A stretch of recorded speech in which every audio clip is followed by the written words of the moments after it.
Hello and welcome. I'm Wade Roush. I'm Acting Director of Ninth Science Journalism at MIT. We run a fellowship program for journalists that was founded in 1983 and was actually modeled on the Nieman Foundation fellowships here at Harvard, except that we focus on journalists who cover science, engineering, health, and environment. Now, one centerpiece of our program is a twice-weekly seminar every Tuesday and Thursday. And the event that you're at right now is actually one of those seminars.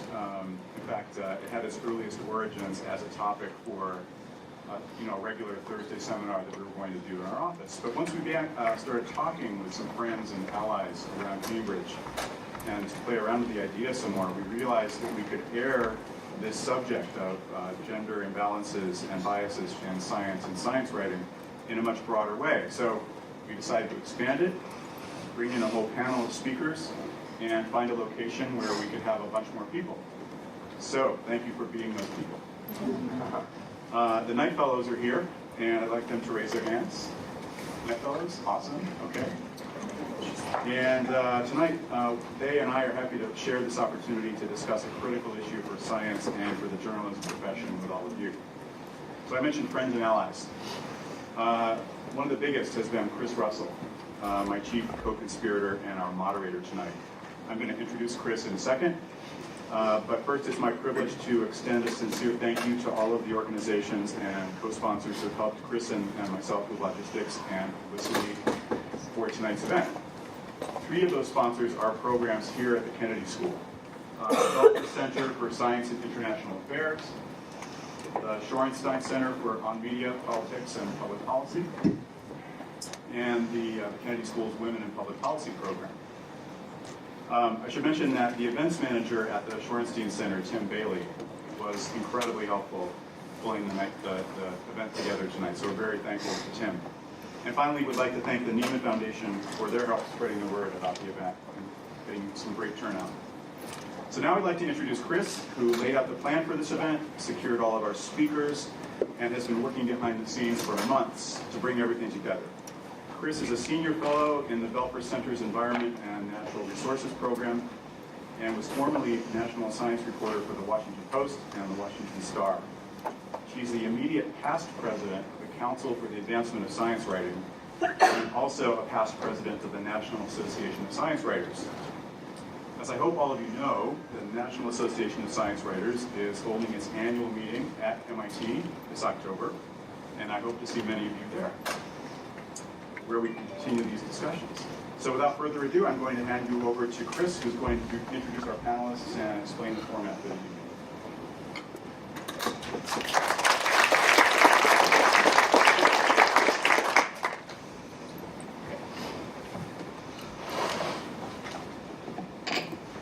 Well, can you hear me? Okay.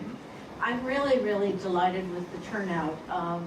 The RSVP was a bit of a trick to see if anyone was coming, and spreading the word. We appreciate also the New England science writers helping get the word out, but looking at the list of people who are here in the audience, it's a very diverse group of scientists, students at Harvard and MIT, science writers, and also some of the journalists from various programs here, including the Nieman.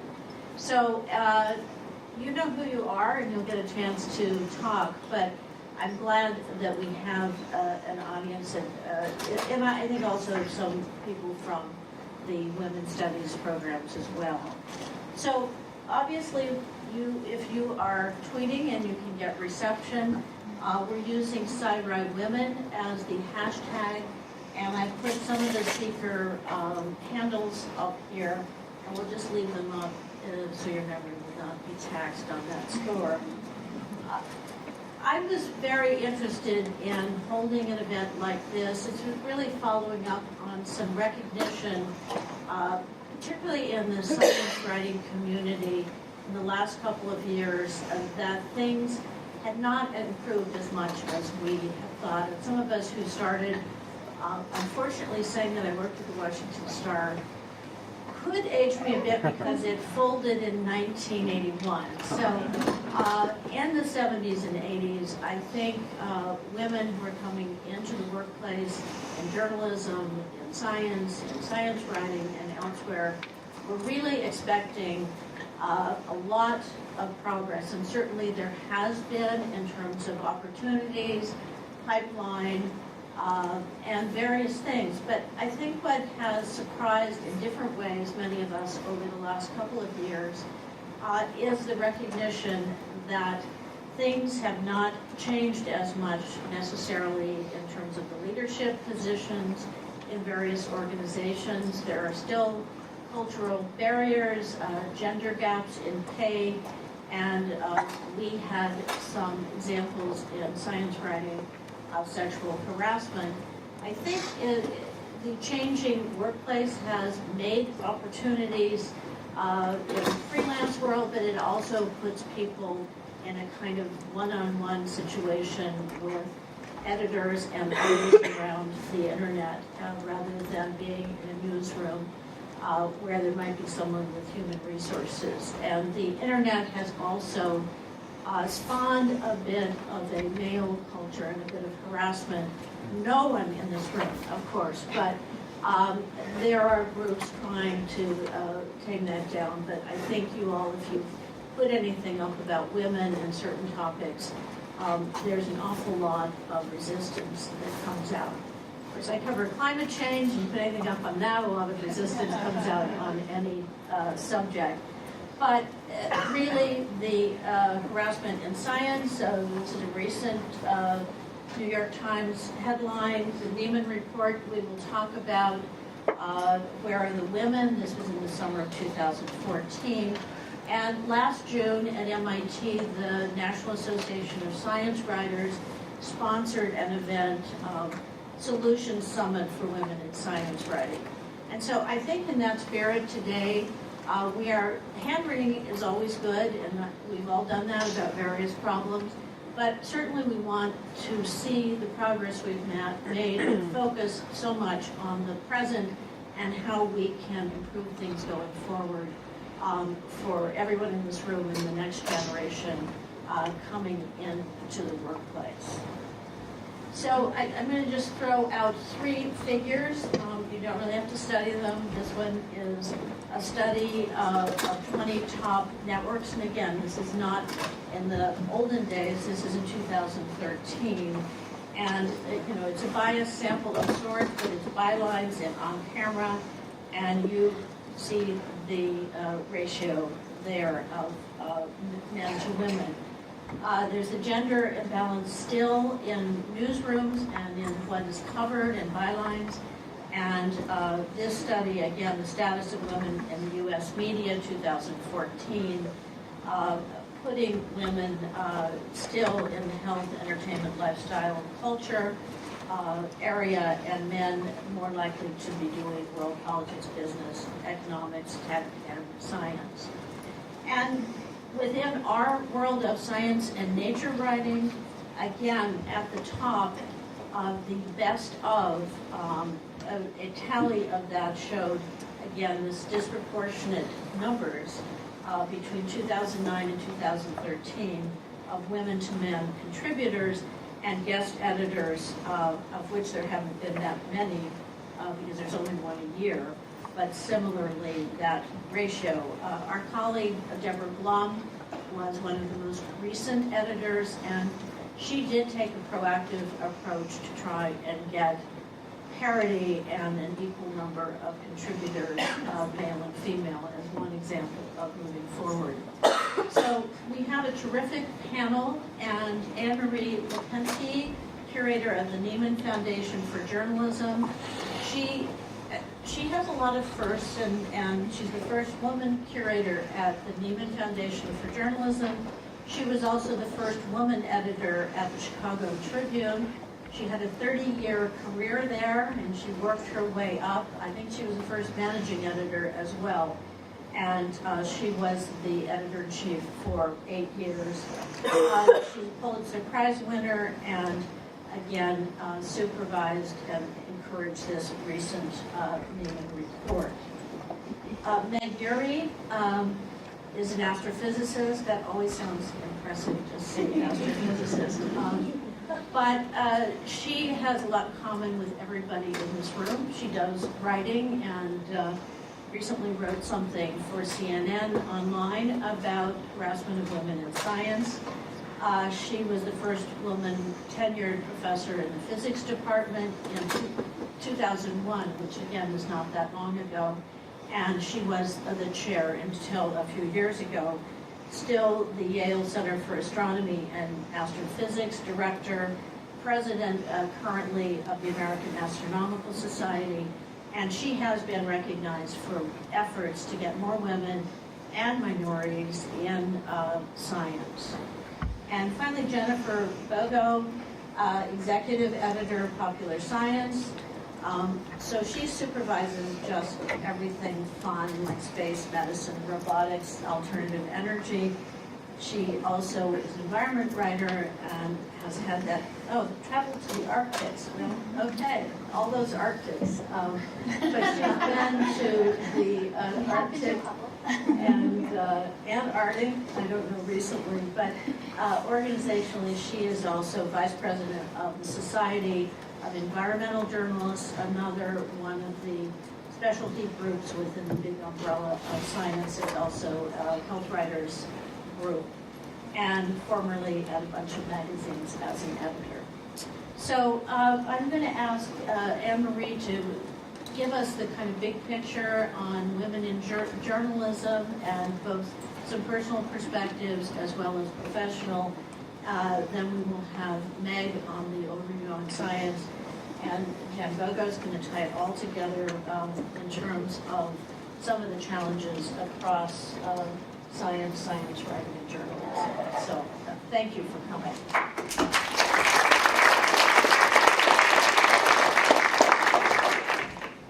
Thank you so much for that. I'm a little intimidated to be the non-scientist in this room, or non-science writer, but I will do my best. Back when I was, I think I was managing editor of the Chicago Tribune, I was visited one day by a Japanese writer, and she was researching a book on prominent women journalists. And her English was very good, better than my Japanese, though she tripped over some idioms. And at the end of the interview, she was asking if I might recommend other prominent women editors for her to speak with. Do you, she inquired, know any other large ladies? So I started by referring to her to the editor of USA Today, a woman newly named to the job. Shortly thereafter, that editor and I arranged a dinner for other women editors of big papers, a gathering that came to be known affectionately as the Large Ladies Dinner, and which we convene annually for 2 years.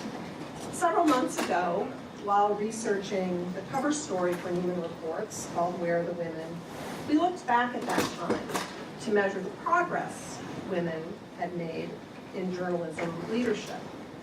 So in 2004, around about the first Large Ladies Dinner, women were heading up 7 of the 25 largest U.S. daily newspapers.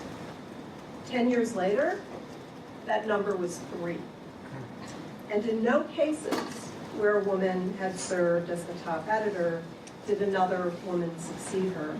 The first woman editor at all of those newspapers remains the last woman editor. It's as if journalism saw it as a science experiment, one friend of mine said. Well, we tried that. This isn't a pipeline problem.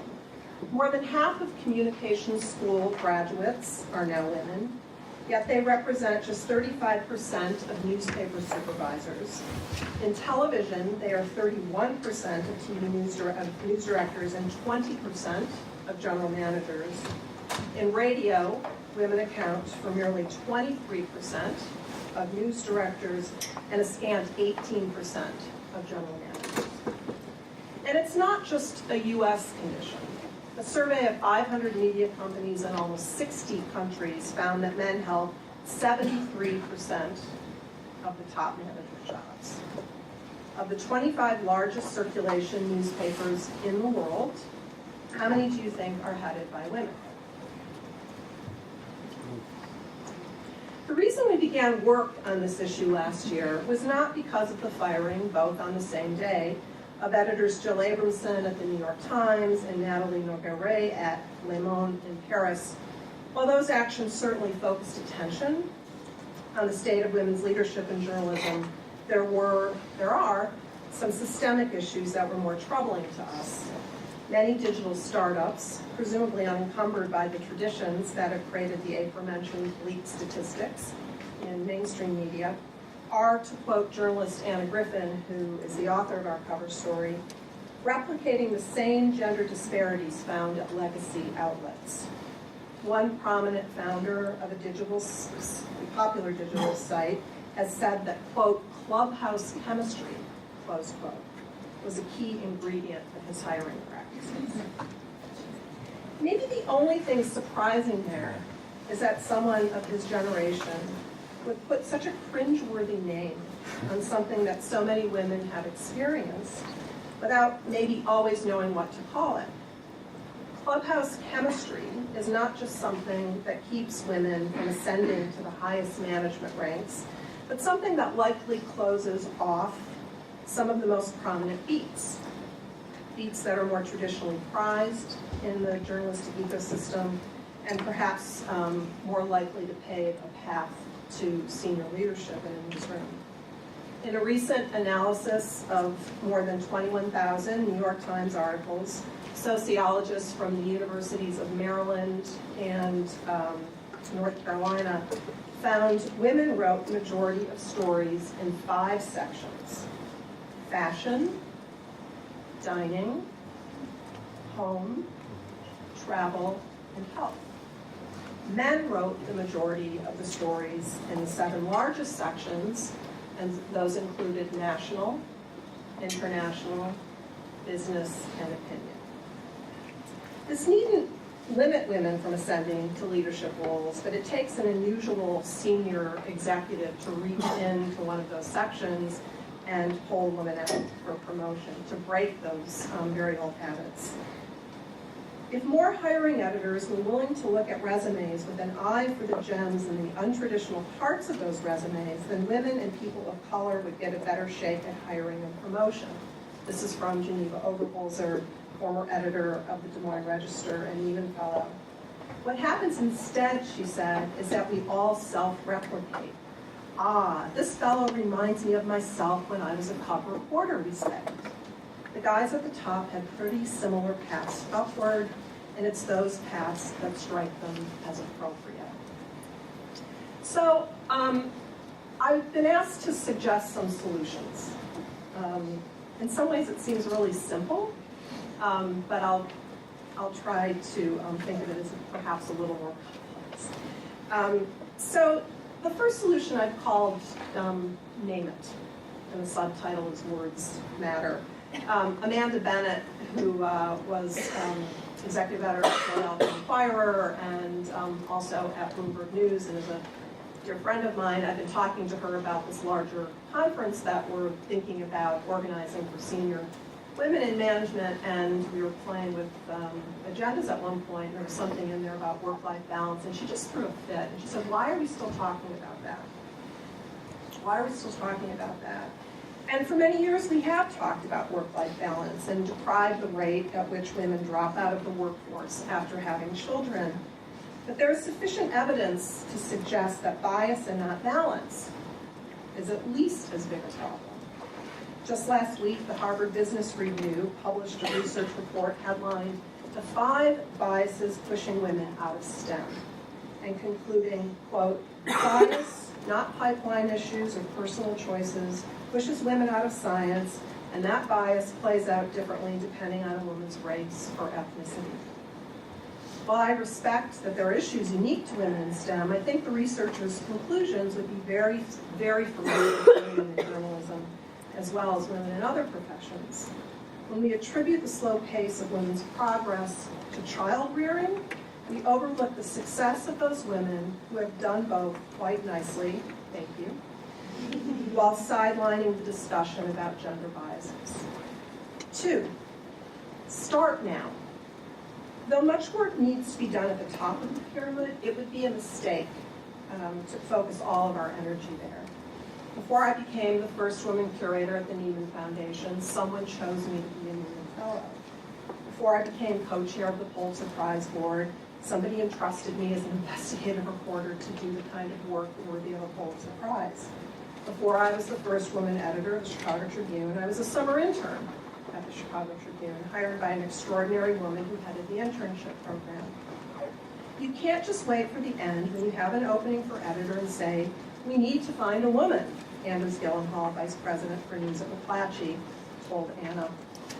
Anders has been a highly regarded mentor to and promoter of women and oversees a division where women are executive editors of 13 of the company's 29 papers. He said, you have to be thinking about this when you choose your next Metro editor, when you choose your political writers, when you pick your columnists. You have to be thinking about it when you go to college campuses and look for summer interns. 4 is to embrace process and embrace mentoring. And these are boring and we're tired of talking about them, but they actually still do matter. On process, if you require hiring managers to present a diverse pool for every single job opening, do you think the chances of creating a diverse workforce will increase? And if you provide that workforce with examples of successful people who look like them, do you think that will impact their performance and ambition? Listen to Dory Schaffer, BuzzFeed's executive editor and a professional journalist for a decade, talking to us about what happens when you have none of that. Men take it for granted that there are people like them in positions of authority, she said, people who will look out for them and help them along. For those of us in this generation that's coming up right now, we don't really have that certainty. Making it up as you go along is very cool, but it's also occasionally kind of terrifying. 5. I originally titled this last suggestion, This Isn't Rocket Science, in a nod to our science focus tonight. But then I thought I should come up with something really, really hard that lots of people couldn't even do if they tried. So I'm calling this isn't like working full-time while nursing a colicky baby section. So Eleanor Roosevelt was the first lady to schedule weekly press conferences. And when she did, she asked that they be covered by women journalists. That single, deliciously subversive request had the effect of compelling major news organizations to hire at least one woman into their Washington bureaus, diversifying the Capitol Press Corps virtually overnight. Boom. If not for moral reasons, then, understand the business imperatives of diversity and make something happen. Eleanor Roosevelt did, and she wasn't an editor. Like I said, it's not like working full-time while nursing a college baby. My mentor, Jack Fuller, fairly quickly put women publishers in place at 4 of his 10 papers when he was head of Tribune Company Publishing. He later told Anna Griffin, I don't want to sound like I don't care about equity, but for me, it was about organizational excellence. You want the best people. That means you don't just take from 50% of the talent. And I have just one last note. In preparing for tonight, I asked some women who I know who are science journalists to share their perspectives. And one wrote back, quoting a colleague, saying, I am really tired of this subject. Me too. But perhaps for different reasons than my friend's colleague. Beyond the institutional disparities we documented in Nieman reports, I'm wary of the everyday ways in which these biases beleaguer us, and I imagine many of you are too. Here is a simple test. Read your regular social media feed, don't change it up at all, for just 1 week with an eye toward everyday sexism. I just did this past week, getting ready for today. And so here are just a couple things that I couldn't avoid. One, a gifted former newspaper colleague interviewed on television about reader complaints, not complaints about her column, but about the hairstyle she shows in the photograph that accompanies her column, which the readers don't like. 2, my college roommate, a journalist who's working on the campaign to put an historic woman on the $20 bill, was asked at the end of a serious interview about this by a television journalist if the woman they chose for the currency would be, quote, good looking. 3, a Chicago radio host tweeted a criticism of a woman sports broadcaster, to which his radio colleague replied, I have no rooting interest in her work, but enjoy her giant boobs. Those are just 3 examples among others, and that doesn't include the usual social media trolling, a phenomenon now so ubiquitous that it has its own verb. A science journalist is quoted in our report talking about how the frame has shifted in how we think about sexism in the newsroom. It's not a guy putting his hand on your knee anymore or calling you sweetheart, she said. That is certainly true, and there is law that protects women. But for this generation of journalists living on the internet, there is a new frontier that at times can be every bit as obvious. Thank you.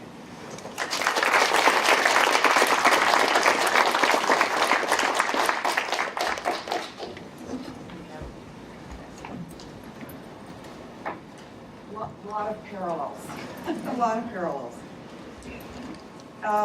I'm a physicist, and so I'm going to talk about what it's like to be a scientist in today's US of A. Let me start by saying why it matters. I think many people believe the US is at the top of the heap in science, that we have the best scientific enterprise in the world. But clearly we've been tapping a very limited talent pool.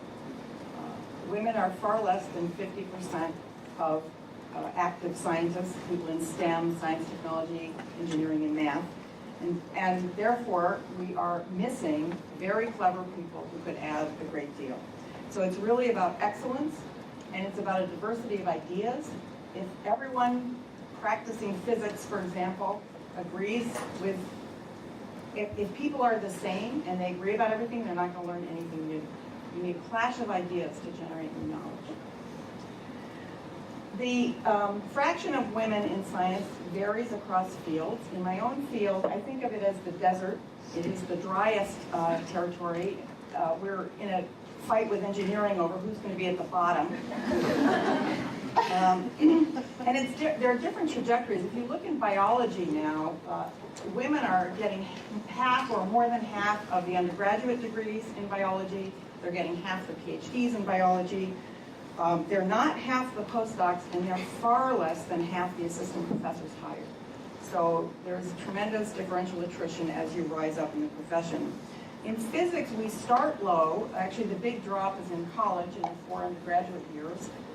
Women in high school are now taking as much science and math as girls, I guess I should say girls in high school, take as much science and math as boys, so the differential that used to be there in preparation is more or less gone. But when you look at who majors in physics, nationally, it's 20% of the undergraduates. So that for physics, that's the big drop, so we all have a responsibility for that. And we are less than 10% of the tenured faculty in this country. Math, computer science, the numbers are various places, but the point remains that after many, many years, I mean, I started graduate school almost 40 years ago, and I thought we were in the modern era, and it was just a matter of time. So when people tell me that now, it's just a matter of time, I guess I say it's been an awfully long time to have so little change. It's interesting to compare physics and astronomy. So I work really at the interface of those two fields, and I live in a physics culture because I'm in a physics department, but I can walk over to the astronomy department and experience a different culture. Those two areas have basically the same skill set, same math, computing, physics understanding. So it's interesting that the percentage of astronomers who are women has been about double the percentage of physicists who are women for about 100 years. And in the last 10 years, or 10 or 15 years, it's actually shot way up ahead of physics. Why? It's culture. If you look at the percentage of physicists who are women around the world, there are huge variations. In the US, as I said, undergraduates, 20% women. If you ask, well, there's a country where 50% of the undergraduates majoring in physics are women. That is not one you might have thought of ahead of time, and that's Iran. Lots of women in physics there. Lots of women in physics in South America, in Italy, France, and Spain, but not in Germany or the UK. Those European countries have a similar education level, from country to country, but they have vastly different participation in STEM. Now, this is not a difficult mystery. I know many people say, gosh, what can we do? We've been working on this problem for 30 years, but we haven't, actually. Social scientists have been working on this problem for a long time, and they actually have published quite a large body of useful information.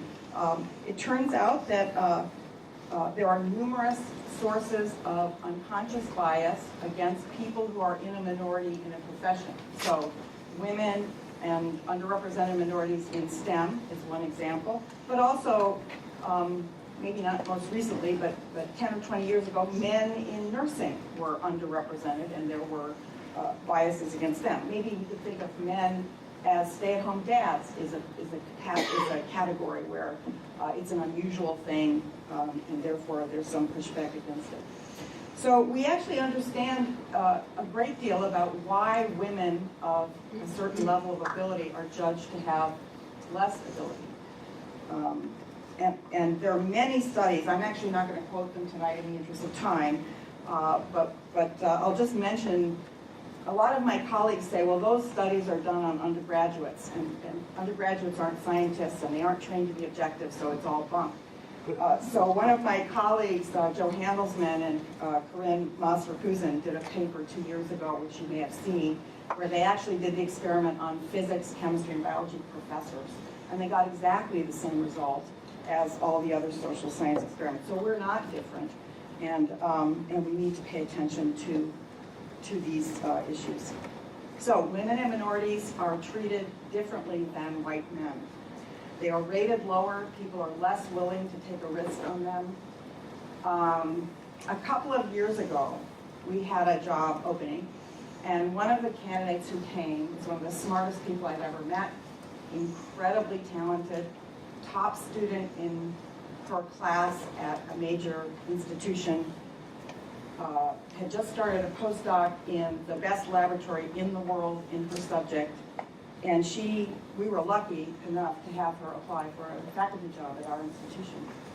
And my colleagues reported her, when they brought the recommendation to the faculty, I was the chair at the time, department chair, she was rated not worthy of consideration because she was too fresh out of graduate school, only 6 months out of graduate school, and therefore it was too risky to assume she would have a winning scientific program as a faculty member.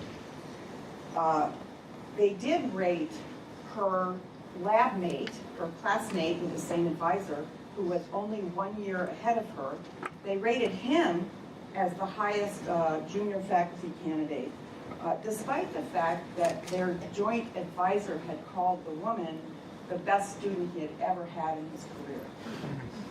And in fact, they recommended we hire a senior white guy who was very talented, but who I found out later, after we had declined to make him an offer, had told the provost at his previous institution that he really didn't much like working with women.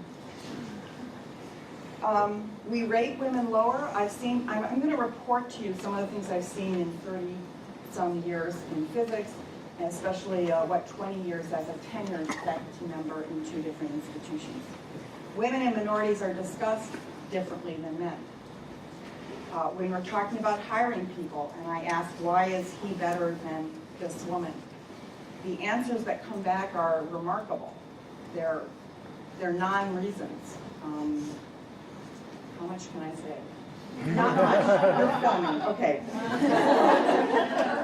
When we consider them for promotion or tenure, the cases are treated extremely differently. people who publish a great deal. Yes, thanks. Cut out smaller anecdotes. Yes, thank you. Sorry. In my department, there are 34 faculty, mostly tenured. That includes 5 women. When I arrived in 2001, I was the only woman in the department. Now we have 5, 3 of them tenured, including myself, and we have 1 African-American man. 5 of those 6 diversity positions, if you like, were incremental resources from the university. In other words, we would not have been hired had the university not created a new position. It seems that they can hire us only if we're not competing with the men. And I should say, by the way, these 5 women and the 1 African-American guy, we are by far, well,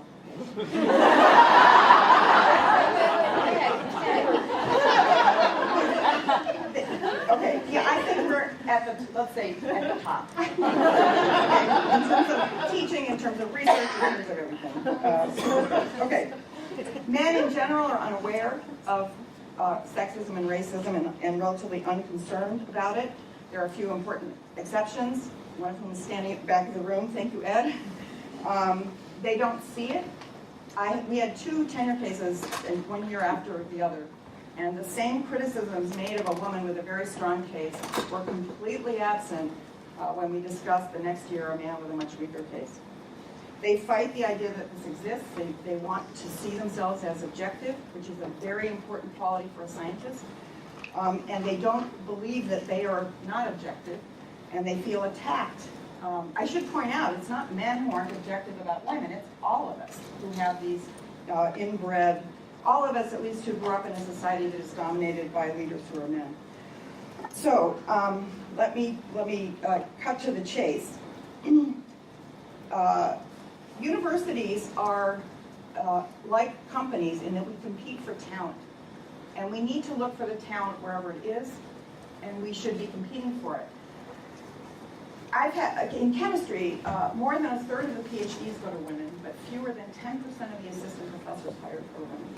And my chemistry colleagues report to me that women don't want those jobs. How do they know this? They're 10% of the pool. They say you have a third of the PhDs go to women, and only 10% of the applicants are women, so they don't want our jobs. And I just want to point out that if every man applies for 3 times as many positions as every woman does, then the women are 10% of the pool, even when 100% of them are trying to get a faculty position, and they are more likely to be well suited for the job because they're limiting their applications to the jobs for which they feel they're qualified. So to summarize, there's a lot of resistance to understanding this problem, and we are missing out on talent in our universities, and we need to to educate ourselves about bias that many of us have, and deal with it in a straightforward way so that we can improve our scientific field. Like Urry, I have some suggestions for what we can do, but I'm going to leave that till the discussion.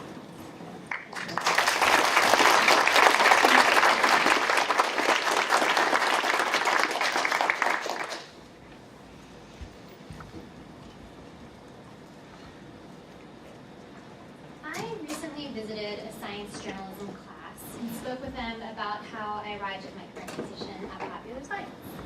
And my story went something like this. I was an undergraduate major in biology and environmental science, and I couldn't quite decide what I wanted to do in graduate school, what I wanted to focus on, and so I joined AmeriCorps for a year. And that proved to be a tremendous experience, and at that point, for reasons I still can't quite remember, decided I wanted to check out the world of magazines. I knew I really loved science, and I thought I could write, so I sent cold cover letters and resumes to a handful of environmental publications. And, Eureka, one of them offered me an unpaid internship, so I went. I was there for a couple of years, and I was at the right place at the right time. They needed an assistant editor, so they hired me. I was there for a couple more years, and I met an editor at a nature magazine at an event, and he remembered me when a position opened up. So again, super convenient timing. They offered me the job. I went to this magazine. And And then I decided to apply for a position at a very large general interest science and technology magazine. And the content was very different, but I decided to get back to my 4th grade Young Astronaut Society roots and go to that magazine, and they conveniently hired me. So, what luck. And at this point in the story, the director of the journalism program said, I'd just like to point out that she wasn't just at the right place at the right time throughout her career. She actually worked really hard and planned her career very well, and set herself up to be at those jobs. And that really made me pause, because it was completely true. But I had just thought of myself as really lucky. I had been the perfect person for that job at that time, but it was because, if anything, I was overqualified for it. So at the risk of stereotyping myself and my husband, who's not here to defend himself, I am going to tell you his story in contrast. He moved very quickly up his own professional journalism ladder at a faster pace than I did. He started out as an intern and got hired on as a member of the fact-checking department. He then applied for a job as a news editor at a national science magazine and got that job running the news department. Unlike myself, he had no background in science. Then he ran the website of a very large science and technology magazine, jumping to the website. And after that, he became senior editor at a men's lifestyle magazine, back into print, single-handedly editing like 20 to 30 pages an issue. He's now the editorial director for that magazine's website and has a staff of 6 or so people who report directly to him. And, every one of those jobs was a giant step for him. And he applied for them anyway. And this is the key. He didn't consider himself lucky to get them.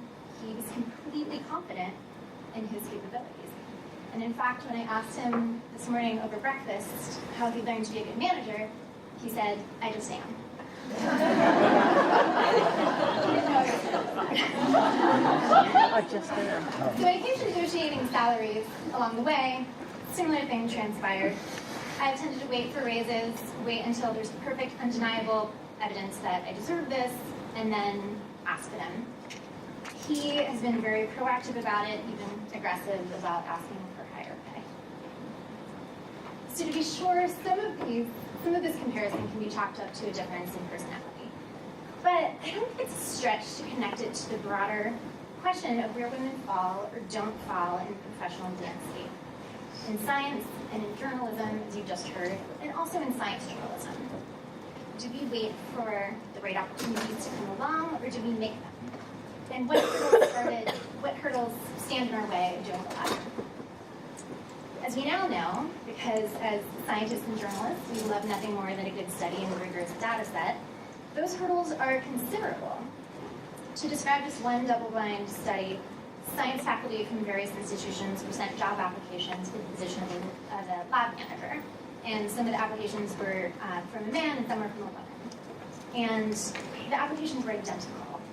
But faculty of both sexes rated the male applicants as more competent and offered them a higher starting salary and more mentoring. So a couple of science journalists recently set out to assess our own sort of corner of the professional landscape. 502 writers, mostly women, responded to a survey. More than half said they weren't taken seriously because of their gender. Nearly half said they had not received credit for their ideas. Nearly half said they'd been the recipient of unwelcome flirtation or sexual remarks.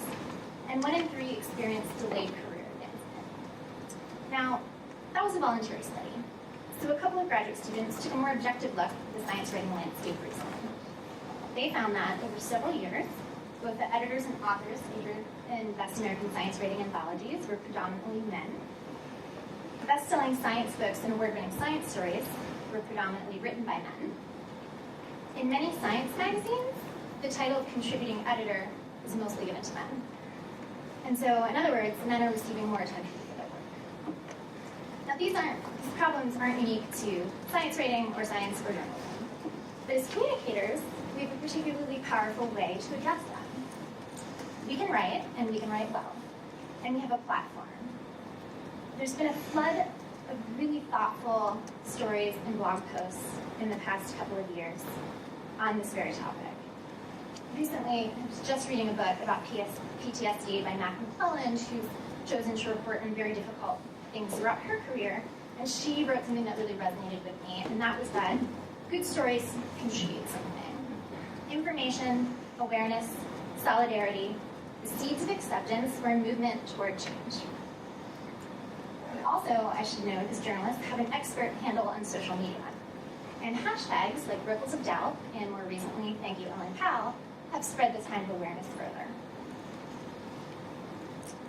So, sustaining this conversation matters.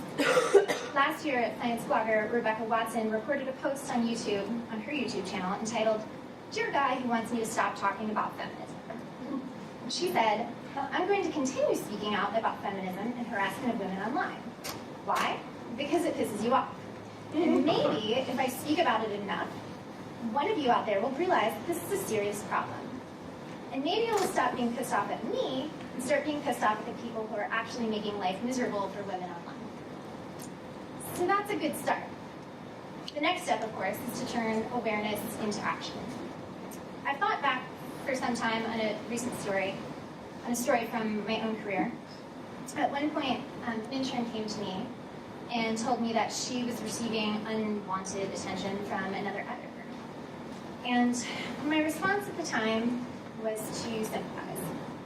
As I recall, I told her, that really sucks.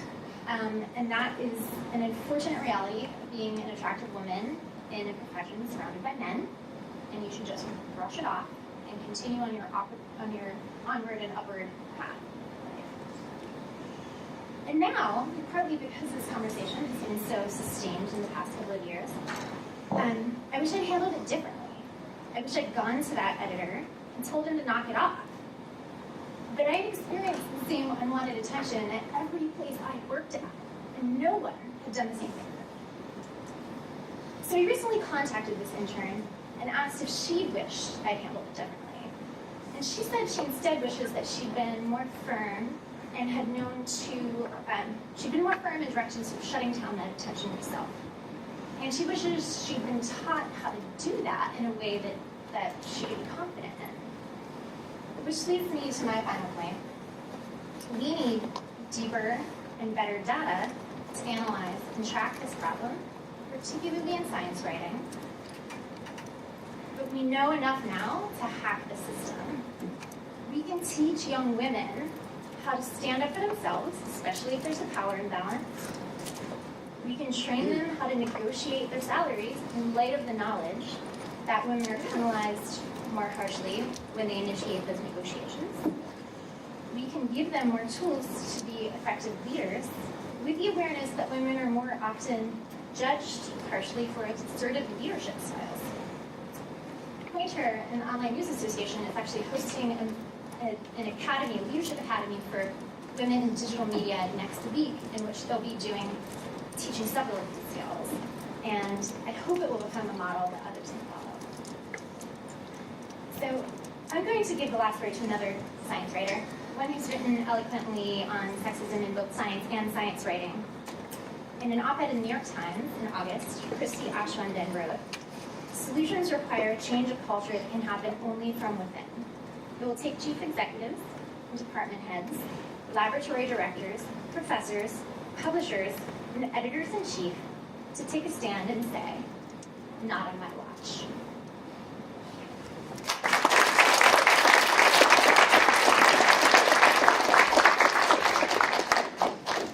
Well, thank you so much. I mean, I think the common themes, multi-generational, came out, and I guess I wanted to have a few moments of conversation with the panel.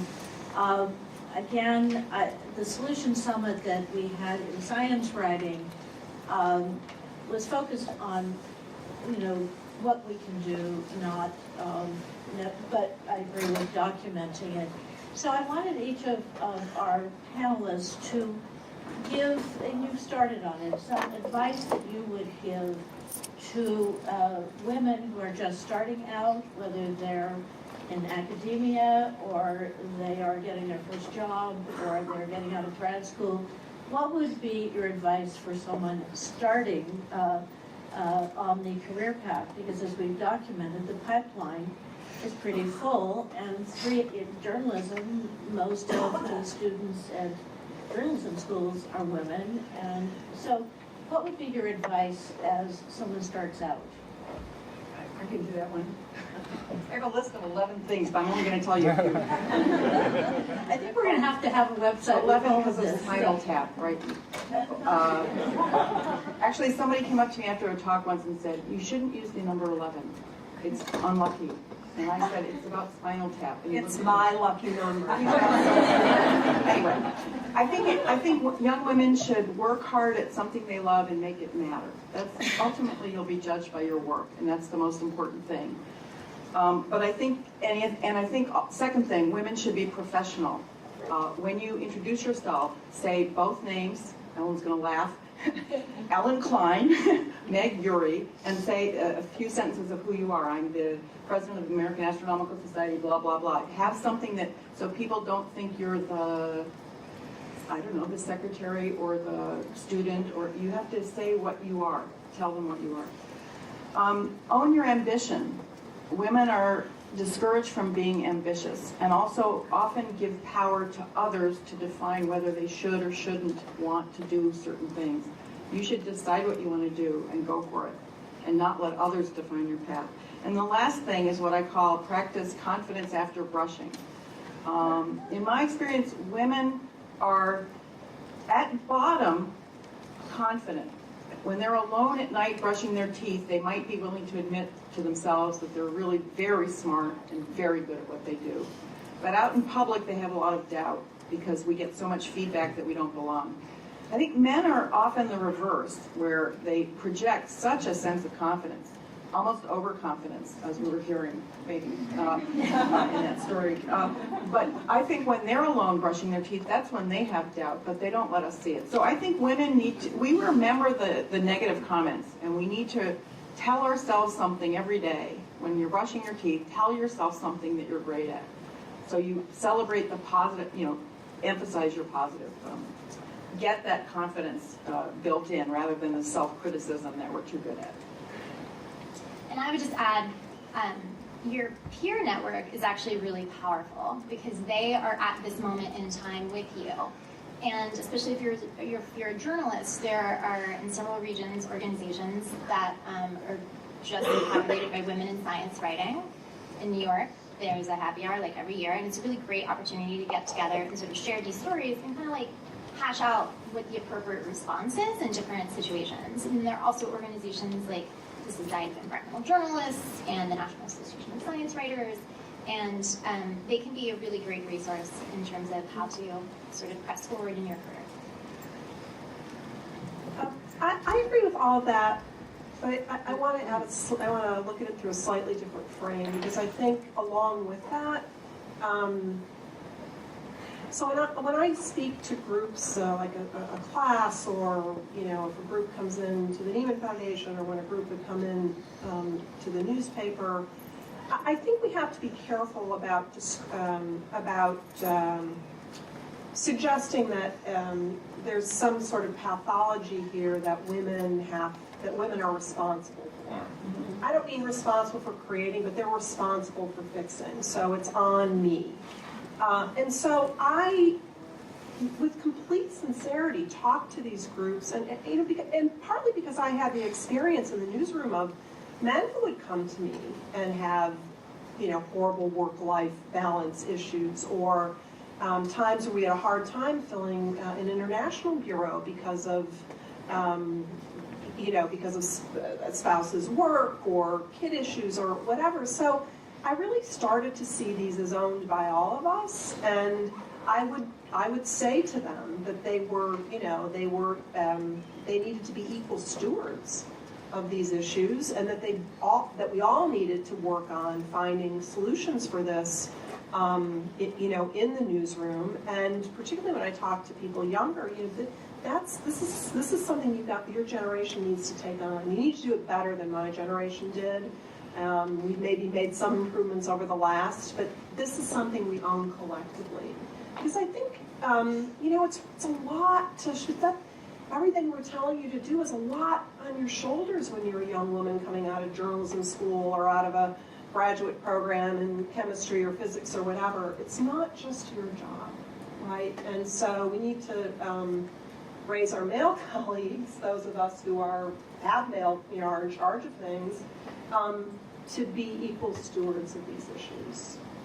And I guess just the flip side, since you introduced that, institutionally, there are a lot of things that can be done, and Anne-Marie, you talked about how, in fact, these old words still matter: networking, mentoring, training, and so forth. But what are your opinions on being proactive in the way of,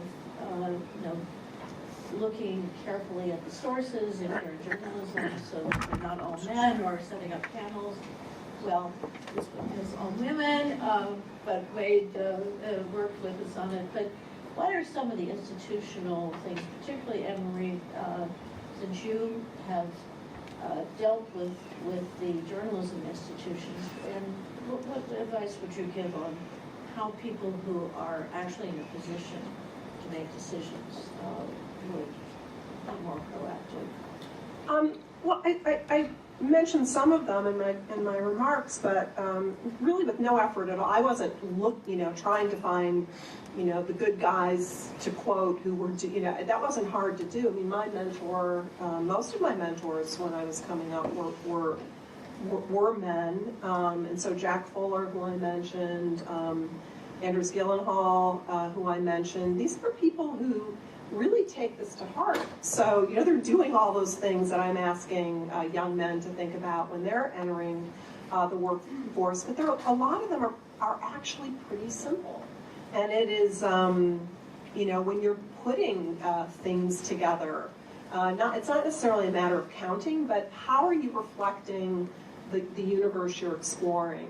And it's not just in journalism, right? So yesterday we had Carol Oja come to Nieman. She's chair of the music department here at Harvard. And I've just been thinking all day about something she said. She studies the history of music, and she was talking about American musicals, in particular those that dealt historically with race. So we were talking about Showboat, we were talking about West Side Story, and she mentioned one that was less well known that she had done research on, and she talked about doing research in the pages and the archives of the New York Times and other New York newspapers that were online, and what she learned about the history of this production doing that. Then, a couple years later, black newspapers that were otherwise inaccessible to her went online, and she had her entire picture changed, because she had a new set of voices in the conversation, and her knowledge and our knowledge as a result about what happened with this particular production was was altered and enhanced.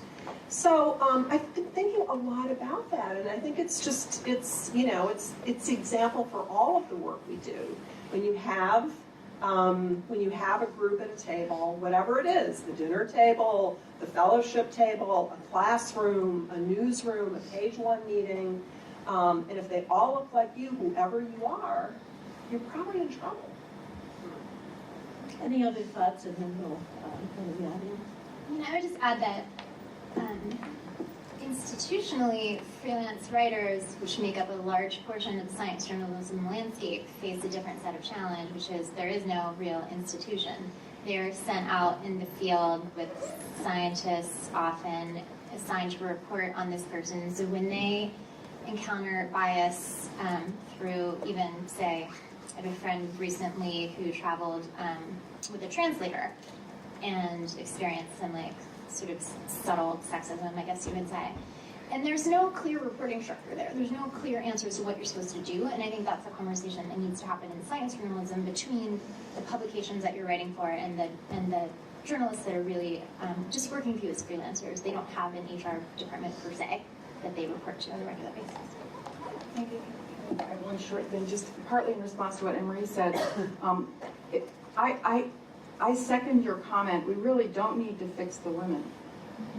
We need to fix the system, and the system is run by men largely, and so men have a really large responsibility for trying to fix I it. strongly disagree. We can have a conversation, Saku. But just to say that we really require, I think, our men partners to help with this. And I would also say that everywhere I know where improvements have been made, first of all, they've often been made by male leaders. And second of all, they've improved the environment for everyone. And that was another comment that you're making about how it isn't just about women with problems with family, for example, it's everyone. So I think we often, there's a tension where you want the women who are coming up to succeed, and there are skills that they can learn that will help them adjust to the system as it is now, with the rules that are in play now. But I think those rules should change, and I hope that the changing demographics of a profession will make that happen. Will help you do that. Okay, great. So I'm going to try to have questions mixed. We've got a few scientists, and we've got science writers, and we've got journalists. Just talking beforehand, we have one of our Nieman fellows in journalism at large, and so I wonder if Dawn Trice-Turner can just start the conversation with a question. Sure. I was intrigued by the comment that Iran, a country which is very oppressive in so many ways. I was wondering, why does it have so many such a disproportionately high number of physicists compared to the rest of the world? Yeah, I think it's just considered part of a good education. I learned this fact at an international meeting of women in physics, and the Iranian representative said it's just part of the great education. I must say there were other people. The woman who's a leader of an institute in India explained that women are 50% up through the master's degree level, and then it drops precipitously for the PhD. And the reason she gave was that increasing education makes you a better marriage prospect, but if you get a PhD, you're a worse marriage prospect. So that's that explanation. And an Argentinian woman described the high percentage of women in physics in Argentina as a consequence of the very low pay, that men were going to engineering where the pay was higher. So I think there are many different reasons, but I think the salient fact is that it has nothing to do with can women do math, for example. Okay, we've got some mics, and we'll kind of run them around. And if we could also have you identify yourselves. I think we had one of the Knight Fellows in the back, George Musser, who had a question. George Musser, one of the Knight Fellows, as you said. I'm really glad we're having this discussion today. It's very important. Can you wait for the mic there? I'm sorry, we're going to run around with the... Okay. For the third time, I'm George Musser. And I just, first of all, wanted to thank you for having this important discussion. I think the issues of harassment and bias are manifest in our profession as they are throughout our society, so I think it's important for us to have this dialogue. I wanted to pick up on some of the statistics about that Urry, I think you had shown about representation, numerical representation, and you showed, for instance, networks, senior positions, newspapers, but you did comment at the end about the pipeline, and the early stages of the pipeline now are actually majority women. And I'm wondering whether you think that actually that's an issue. Is journalism at that level being typecast as female? Is it somehow, is there a problem developing even there?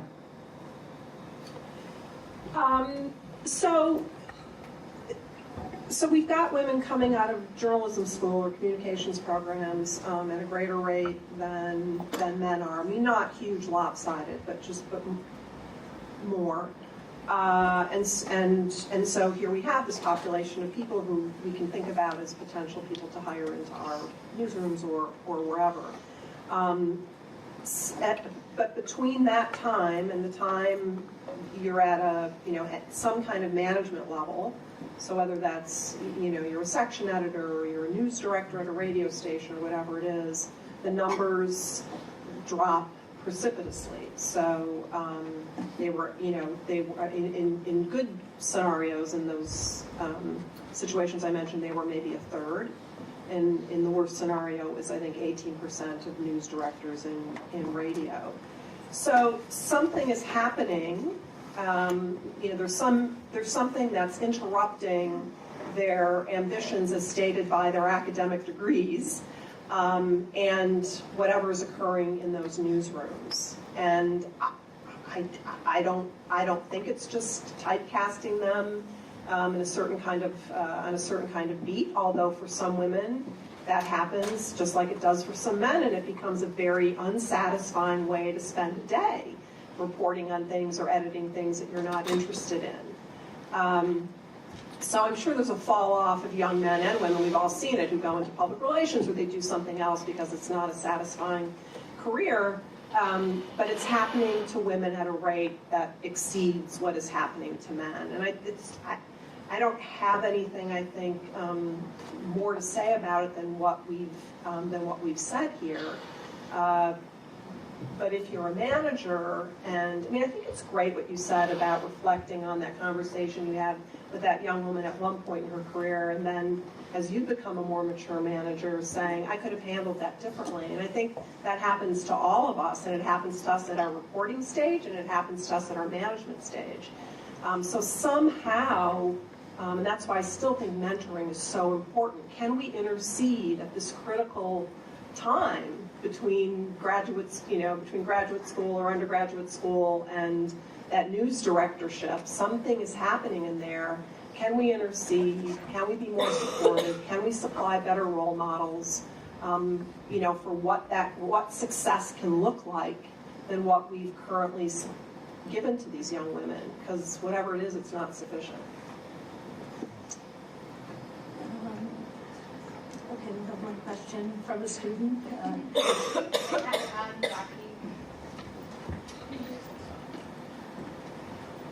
I'm Jackie. I'm a student at Emerson College. Two names.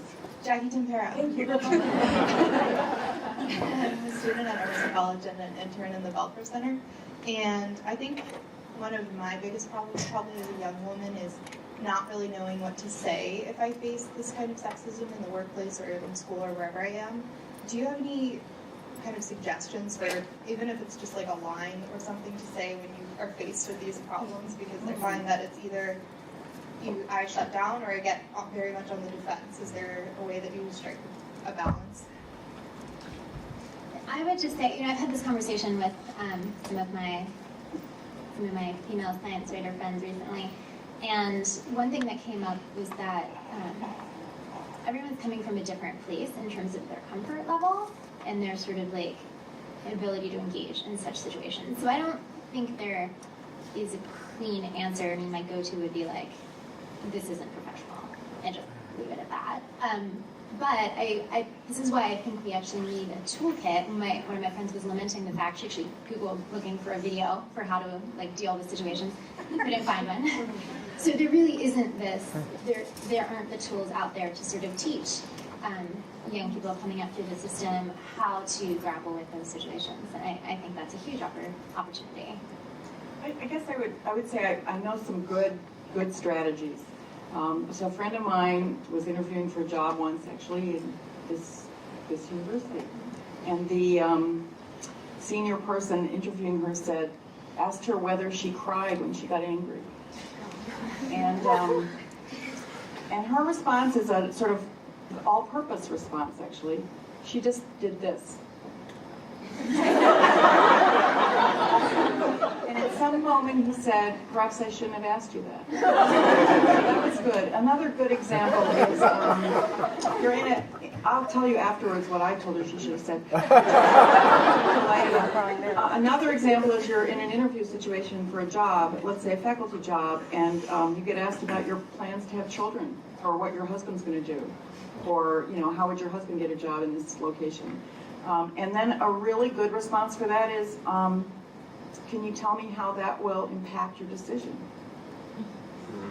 Okay?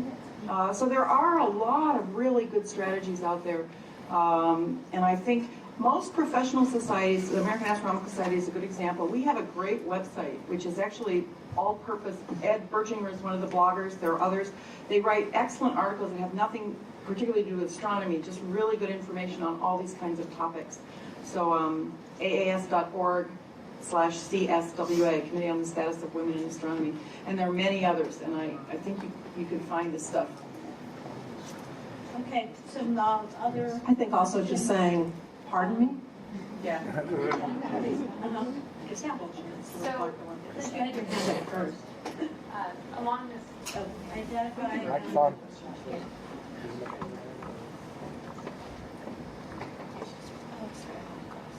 And let's make we're unfortunately going to run out of time. We can go a little bit over, but quick questions, quick answers. Ibby Caputo, MIT Knight Fellow. So along those lines, what do you do when you're a professional, you're not new, and you have a sexist boss?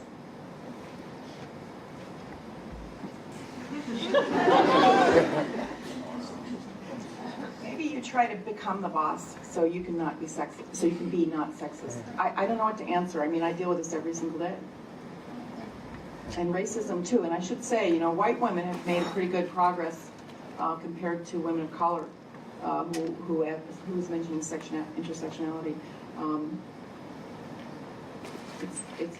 We have a problem. We definitely have a problem. But I think that's a big thing to think about, that there's no answer to that. And I wish we could find an answer. and I think What's the answer? Go to human resources. Sometimes the leaders are more enlightened than the people who have more power at lower levels. For example, in universities, I think it's hard to find a president of a university who doesn't understand the crying need for diversity, say. But you can go to department chairs, and they are hopelessly sexist. So in a situation like that, you enlist the leadership of the people who are their bosses. I think there are things that can be done, but it is true. I mean, I would say it this way: if we were not stuck with sexist people making decisions, male and female, then we wouldn't have professions that were overwhelmingly male. I don't know what your situation is, and we can talk about it afterwards. I'm not going to put you on the spot, but you know, sometimes you also have to walk away from things, and I had to do that. I mean, there are times where it is untenable, and I heard your colleague next to you lean in and say, you know, call human resources. So depending on how egregious the situation is, there actually are legal mechanisms for all the things that for some of the things we've been talking about. Some of them are so subtle and difficult that it creates a different set of challenges. And at the end of the day, I remember my young daughter one time, I was describing something to my husband that she'd heard, some horrible thing that had been said in a professional situation. And I didn't know she was standing behind me, and she walked into the kitchen and she heard the end of this. And she looked at me and she said, "And what did you say to him, Mom?" And I looked at her and I said, you know what? It was like how people describe a mugging. It happened so fast and it was over and he was gone. And I didn't respond. And she looked at me, you know, with all the brilliance of a 16-year-old, which she was, and she said, "Okay, I understand that, but you'll know what to do next time that happens."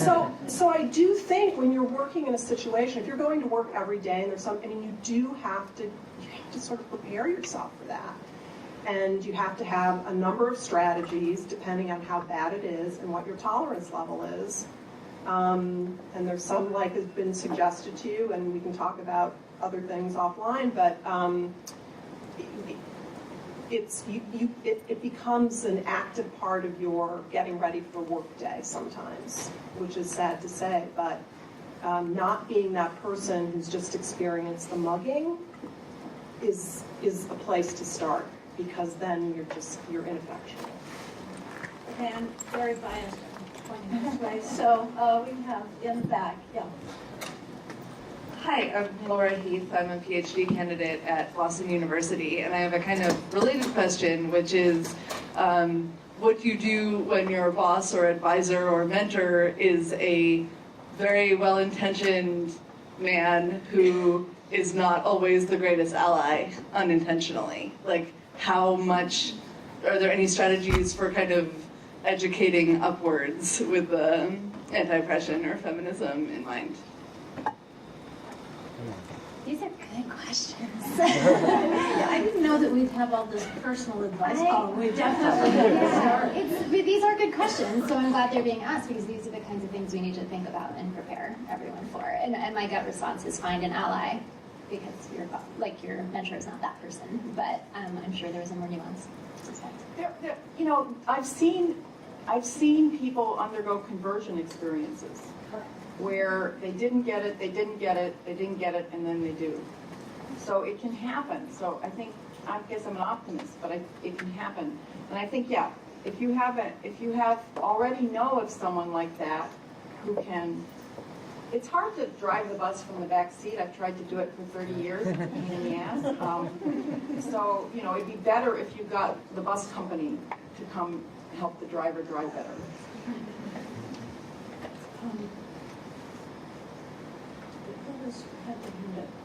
Yeah. Thank you so much. My name is Libby Roy. I'm a doctor at Boston Healthcare for the Homeless Program at Mass General, and I teach at Harvard Medical School. So medicine, the field of medicine, was one of the most patriarchal fields you'll ever find. I'd like to say that it's completely, but it's not. But I think it made strides.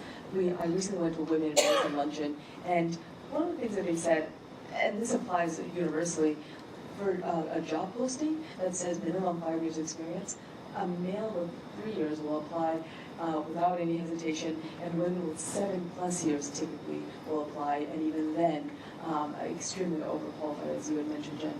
So I really, it's just a kind of a comment, but and also some improvements we've seen.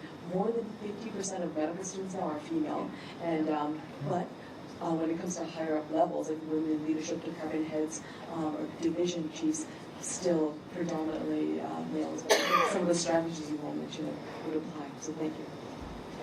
And could I just add a comment? I think it was 94 when the first class at either Yale or Harvard was 50% women in the medical school. So a lot of this has changed, but that's been a long time ago, and you still see some of the problems. So to some degree, the first class to do this, there has to be something more than just letting in more people. So. Can I make a comment? I looked at the medicine situation for a long time. It's very interesting.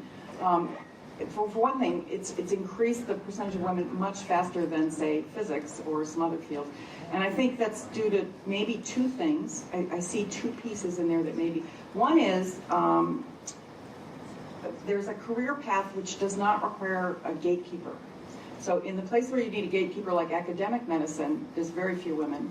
But where you hang out a shingle and you're a professional, clinician of your own practice, you can just do it. So I think that has helped women in law and in medicine both. The other thing is that well, I should stop. You want to go on? We can come back to it, but there are, yeah. Okay, yeah, where the mic is now? Yeah. Hi, my name is this working? Yeah. My name is Beril Toktay. I'm a faculty member at Georgia Tech, and with a group of female faculty members, we're about to launch a bias awareness initiative. So here's my worry, and I'd like to see what you think about it. All these department chairs who didn't really know much about bias are now going to become extremely sensitized to the fact that even if women are qualified, they will get less editorial positions, they will have more trouble getting grants, they will have more trouble getting their papers, they will have more trouble getting good PhD students. And these department chairs are evaluated based on total number of grant dollars brought in, citations, etc., etc. So should we be worried about educating department chairs that there's this systemic bias that's really a big problem, and that the more women they hire, the more the profile of things that they're measured on by the dean, etc., is going to suffer?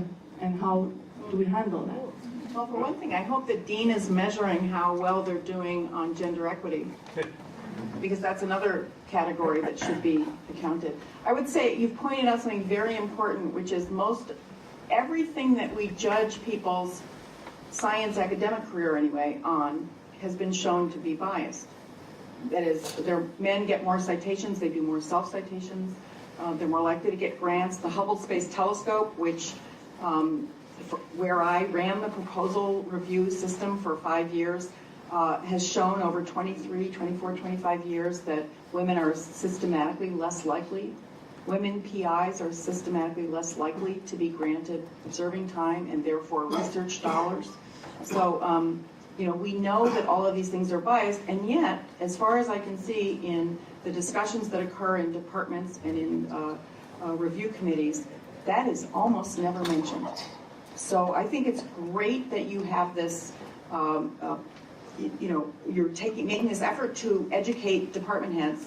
I hope they learn it. I hope their deans hold them accountable for learning it, and I hope they try to remedy the situation. There are remedies for it. There are ways of reducing the bias, and I look forward to seeing what you're able to accomplish.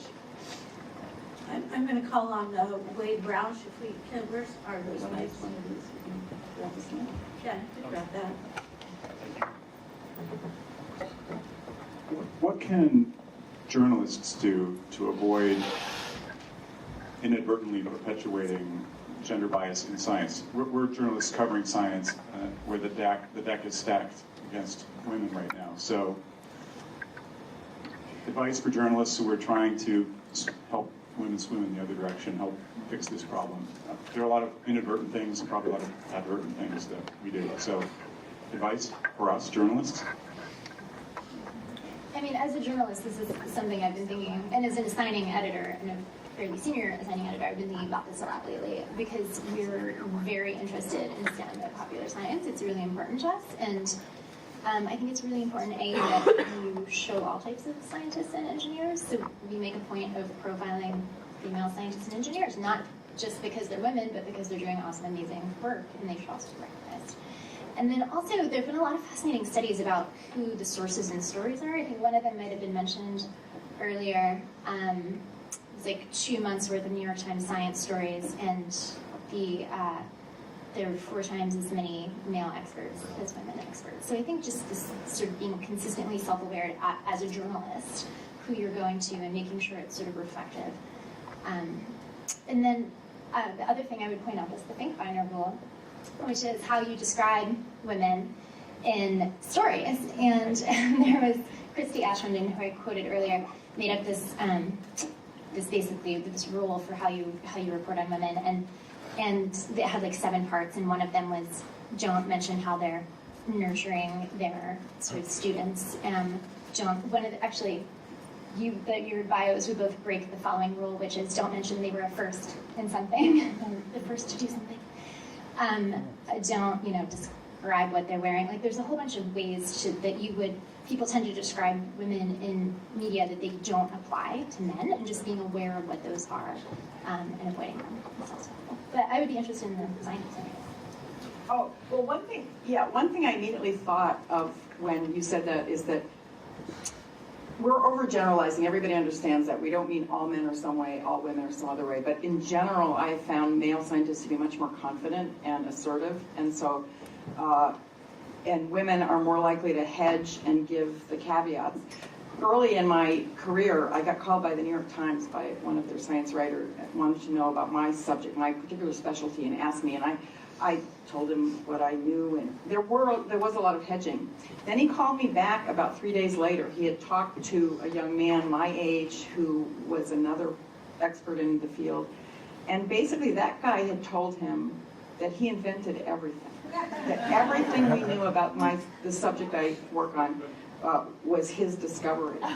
And I was so taken aback. I was like, oh, okay. And all I could say was, well, I think he exaggerated just a little. So I think, right, I imagine when you interview people, you take them more or less as they present themselves, and I think there's a systematic difference in how men and women present themselves that you have to be aware of. Just it was mentioned, and there are studies of women who are aggressive are again seen differently than men. So part of it is a little bit of training and learning how to get around some of these things. But so again, I don't think it's intrinsic, but yeah. Oh, Andrew, go. No, I was just, and I think it's a little bit of what you were saying, a project that we did in the newsroom at one point. There's something called a gang file, which I don't know what other newsrooms call it, but it's a sort of repository of expertise, right, where we keep people's cell phones and, you know, home address, like how to get a hold of important people or sources on deadline. And it turned out that that can be the source of a whole lot of bias in the news report, because we're going back and back and back and back and back to the same people who reporters for years have, you know, put into the gang file. And so, you know, it was this active effort to go in and update the newsroom Rolodex, as it were, to be more, to be broader, to be more reflective of a changing city, you know, changing populations, changing geographics, and it was a really important exercise because things like that, again, it was not intentional bias or discrimination, but we were not calling, we didn't have as broad, you know, as rich a fabric as we could have had, but you've got to, it's not just sort of a once every 5 years exercise. You've got to be really conscious about it, but it's an active, specific thing you can do that I think enhances the news report. Yes, you commented from the floor, so what did you? Sorry, that's not okay. relevant. It's about the person. Could you identify yourself, please? So I'm Saika Bertlek, and I'm a senior astrophysicist at the Harvard-Smithsonian Center for Astrophysics. And this is in response to the gentleman who asked what a journalist could do. And I hate to be trite, but I think imagery helps. I've been looking at several annual reports from, you know, big science associations, and you look at the images, and maybe about a quarter of them will have women, about 10% or less show a diverse whatever. And I'll just give an anecdote. When I was a junior in high school, my father had come to the East Coast and brought back a whatever it's called, a manual for MIT, and there was a picture of a woman in a lab wearing a sari. And that was the picture that made me apply to MIT and eventually go there. If that picture hadn't been there, I would not have done it. It was seeing someone who could have been me in a sari, in a lab at MIT. And I really think imagery is the most important thing.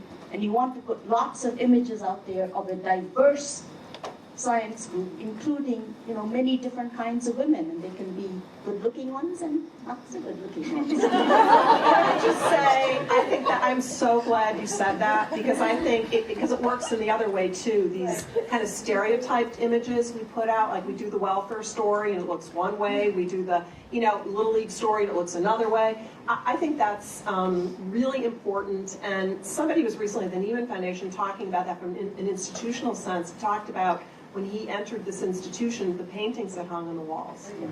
And they didn't reflect, there were generations of people that didn't look like him. And he went about actively changing what hung on the walls.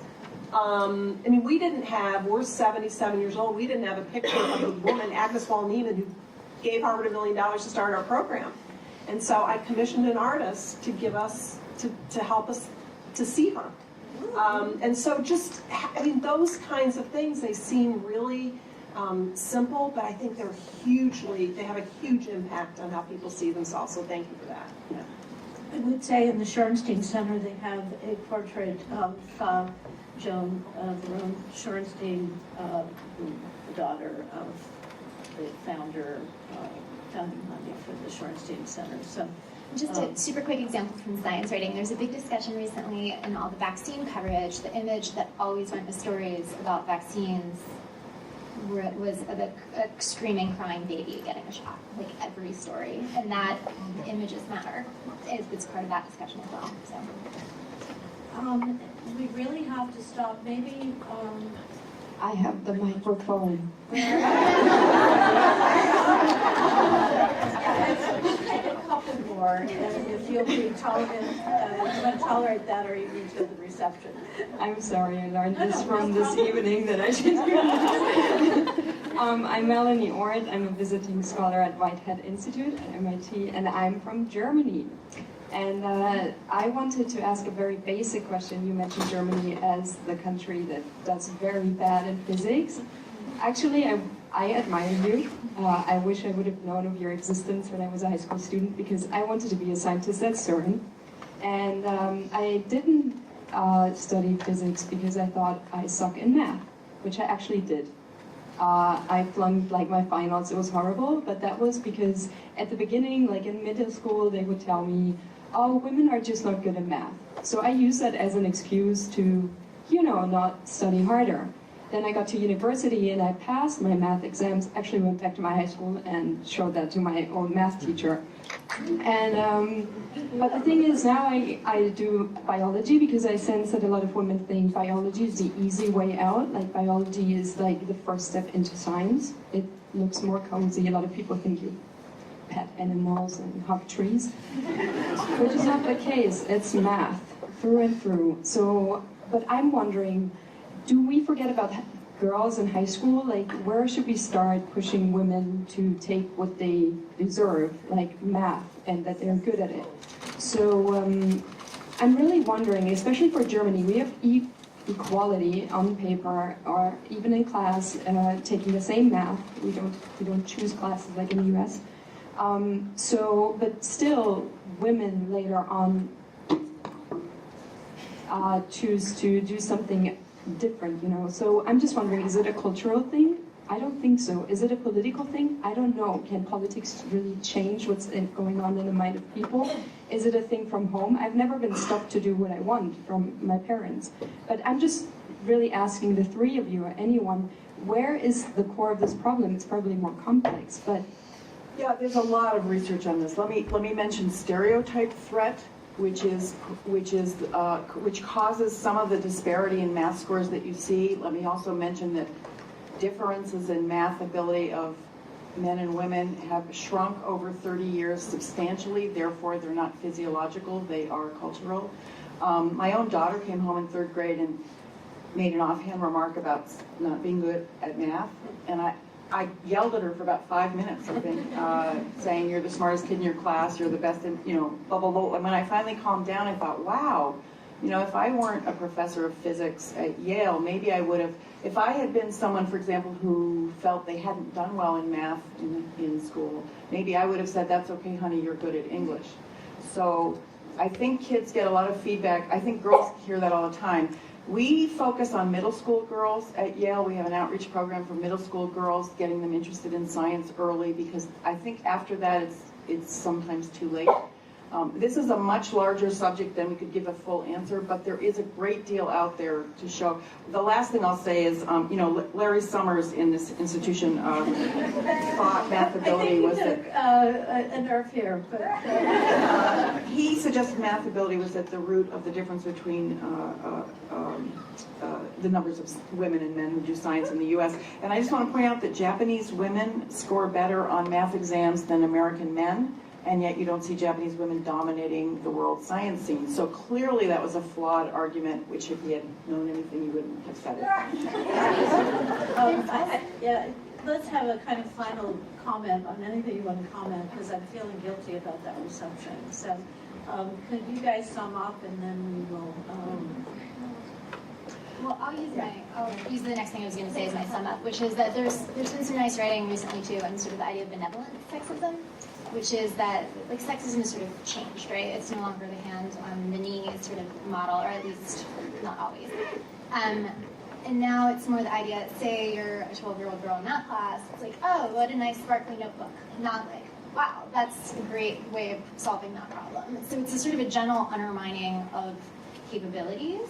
And that combined with an inherent gender bias in the system can be a really powerful thing to sort of like make women sort of drop out of the process as you've described. And so being more aware of that sort of like benevolent sexism, the sort of slow undermining of confidence, I think is a really important thing.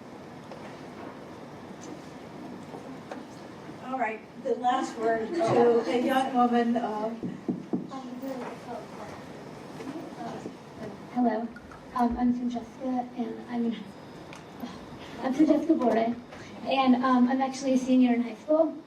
So I think that a lot of times in my high school, what I see is like I see like a lot of girls, well, mainly girls, and like you always see them, and they're always like, they're never like, oh yeah, like they always say, oh, like I hate math, like I can't do math, and then they're like, oh, science, like, oh, like I totally failed that test, like why are we even doing this, like it's so bad, like, and then but then they never say about like English. They're never like, oh, I can't write, I have no idea how to read.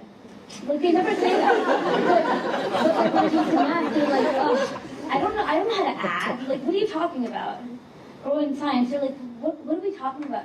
We're doing like protons and neutrons. How do I combine these? Like, what? And I sit there and I'm like, this is like the future. And why can't we have more girls that want to go into science? Like some of my friends are even thinking about going to even different countries to pursue medicine and stuff because they feel they have better systems for it. So it's interesting. Thank you so much. I'd just like to say thank you to the audience. I know there are a lot of questions. I would suggest that we could keep the conversation going with this hashtag. I know after some of these meetings, and I'm kind of a born-again convert here because like some other people, we started out with this, we went on our careers, and I've been jumping back on this, and it's a multi-generational thing, as we can see in this room, but we do have the ability to have this conversation online. So I hope people will suggest studies, information. We'll figure out a way to get some of this out there, but I think I want mostly to thank our panel, each of whom could have actually just done this whole thing by themselves. So,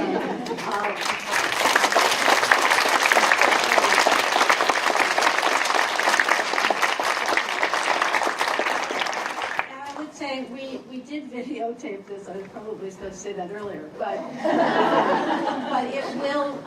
it will be online. I know we will have it at the Belfer Center at Harvard, and I'm sure the other co-sponsor organizations will be interested in it. So whenever it gets posted, I will put that up with this hashtag.